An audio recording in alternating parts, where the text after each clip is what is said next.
மன்னராட்சியின் முதல்வர் அவர்களே அப்படின்னு ஏன் தமிழ்நாட்டு முதலமைச்சர் ஸ்டாலின விஜய் களங்கப்படுத்தணும்?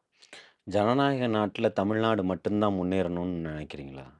மத்த மத்த மாநிலங்கள் மாநிலங்கள விட ஒப்பிடும் அளவில் அப்போ. அத பிஜேபியினுடைய இயலாமைன்னு சொல்லிக்கலாமா? இல்ல காங்கிரஸினுடைய இயலாமைன்னு அது நம்ம சொல்லிக்கலாமா?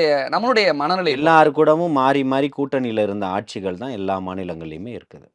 மன்னரனுடைய ஆட்சி அப்படின்னு சொல்லப்படுது அப்படின்னு சொன்னா, இங்க இருக்கும்போது, இவரு அம்மையார் ஜெயலலிதா அவர்கள் ஆளும்போது, அந்த மன்னராட்சியினுடைய தத்துவம், அந்த பேச்சுக்கள் இங்க வரல.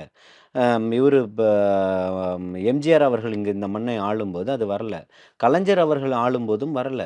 அவருக்கு அடுத்தது தன்னுடைய மகன், அவருக்கு அடுத்தது தன்னுடைய மகன், இன்னைக்கு அவருடைய மகனையும் முன்னிறுத்துறாரு. கொள்ளுப்பேரனையும் கொண்டு வந்துட்டாரு. அப்போ இத என்னன்னு பார்ப்பீங்க? இதுக்கு ஒரு பதில் வேணும்ல. இதைத்தான் மன்னராட்சின்னு சொல்றாரு. எல்லாரும் குறுநில மன்னர்கள் போல எல்லா அமைச்சர்களும் செயல்படுறாருன்னு சொல்றாரு. இந்த மாவட்டத்த எடுத்துக்கிட்டு தான் இவர் தான் அமைச்சரு. அவர் சொல்றது தான் கேட்கணும். அவர் பையன் தான் எம்பி. இங்க எடுத்துக்கிட்டா இந்த அமைச்சர் சொல்றது தான் கேட்கணும். அவர் தான் சட்டமன்ற உறுப்பினர். அவர் தான் அமைச்சரு. அவர் பையன் தான் எம்பி.